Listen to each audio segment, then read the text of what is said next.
Is your money really, really tight? So you budget every single month and the money just about makes it, and then you're dropped a bombshell. Something exterior like your work or dropping your hours or something like that happens and you don't know what you're going to do. That's what's happening in today's Budget Bestie. Hi guys, gals and all my pals, welcome to Budget with Ira. My name is Ira and on this channel we talk about budgeting, paying down debt and saving up for the life that you truly deserve. If that sounds like something you like to watch, please consider subscribing to the channel because we do have a lot of fun over here, Bestie. We really do! In today's video, we're continuing my series called Budget Bestie. Budget Bestie is a series where people anonymously submit their budgets to me. I take a look at them and see what I might do if I was in their situation. This is not financial advice. However, sometimes I can offer a little bit of what I might do in their situation. It can really open people's eyes to different ways of doing things. But the real knowledge comes from the comment section down below. So if there is a particular way you would do it or a different way you do it, please make your voice heard because it's so important other people reading this who are in similar situations, because as you know, there are more than one way to skin a cat. Before we get into today's video, I just want to remind you that the mystery boxes are now in stock. So you can get a mystery box in small, medium, large, or sticker only. All of these boxes have between 4 and 6 items in, except for the sticker one, which has just loads. Each one has a unique item that has never been sold on the store and never will be sold on the store, but is exclusive to that size mystery box. Besties, you're getting an absolute bargain, and we are running very low on stock of sticker and large, but the other ones are looking okay at the moment. So if you haven't quite got the money, I think it's okay to hold on for the 2 middle sizes. But anyway, that's enough chit chat about that. Let's go ahead and get on with this budget. Okay, so I've got the sheet in front of me and we're looking at this, and their main financial goal is to get my overdraft and work down my loan. So that's an important thing to them. They say that their main financial issue is that they're living outside their means, which I think is something that we can all relate to in one way or another. The thing that we need to really capitalize on and really look at, I guess, is when I ask them what is your income per month, they say it's $16.90-ish, but I'm having to drop my hours, so it will be $1,300 going forward, but they are looking for more work. So I think the sensible thing to do is have a look at what their budget might look like if it was at 1,300 hours, and then if that ain't gonna work, we need to figure out what that other source of income might look like. They do have debt, so there's a loan and they're living in their overdraft as well. So we'll look at that and we'll do a debt repayment plan there too, because they listed that as their main sort of thing that they want to do. I asked them to provide any other information. They said, I live with 3 children, all who help out when they can, mainly food. The eldest has his own debt, about 4,000, as linked with his job. And my youngest has worked up a little debt, which is under 1,000, while the middle child is saving for a house.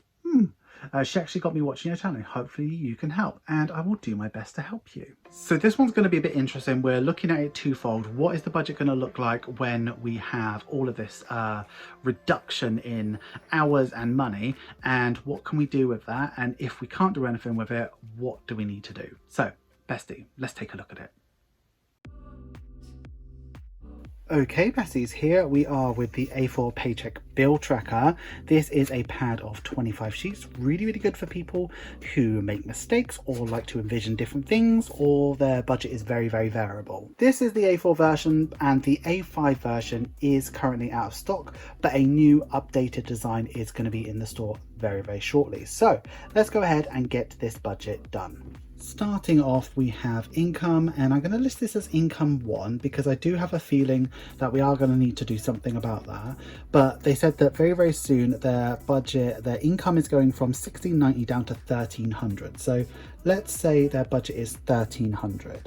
So that's their total, and that's all we got to play with. Very small bills, very good here. Looks like they're pinching the pennies where they can and should. So I'll go through these with you one by one. So first off, they've got a mortgage, and I think they get a bit of support with that. So mortgage here is $418.37. Then we have TV license, which is $13.25. Then their gas and electric is pretty high, but not massively high. So gas and electric, I should just write energy. Gas and electric is $208. Then they have internet, which is $34. 32. Life insurance, which is important for a lot of people. Life insurance, which is 40. And then their council tax is really high. So I don't know if they owe or they might just live in London or something, but it's £305. Then they have their phone, which is £10 a month. And then they have Google.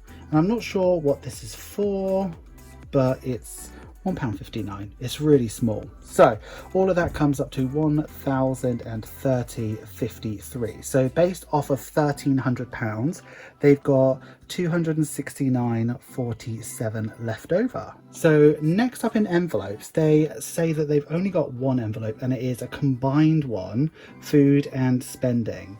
So there's that there, and they usually do £400 a month, so that's all they have. And because, as you see at the bottom, they have 269.47, that actually runs them into a negative at that point, so they're negative 130.53. Next they have Christmas, and they put 65 a month into that. That's their total for sinking funds, which now leaves them at 100 minus 195.53. Then they have a loan. So their minimum on that is £131 a month. That's that. They do have an overdraft as well, and we're going to look at that later. But that then puts them at negative 326.53. Now, this is not like something that they've been doing for a long time or anything like that. It's just because they're earning £1,300. So if you remember, they're on £1,690, so that's an extra £390. So they would have had about £70 wiggle room based off of their old income, but it just isn't going to be that way. So in the new world, they are going to need to make some changes to make this work. Now, when you look at their bills, there's nothing really they can squeeze away from that.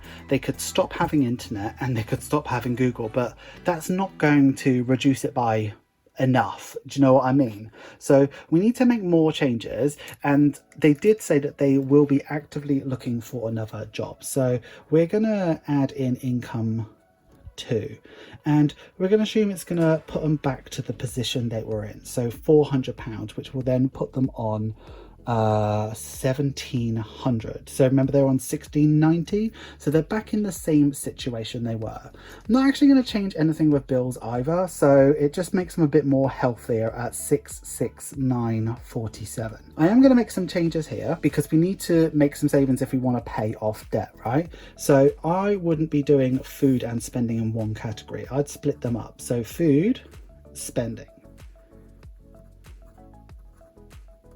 So I'd reduce your budget for food down to 200. You've got older kids living with you, so they can support you a bit more with that. If they're old enough to get that, they're old enough to sort of do that with you. I think £200 for a family your size is pretty reasonable. It might be a bit difficult, but it is pretty reasonable on a monthly basis.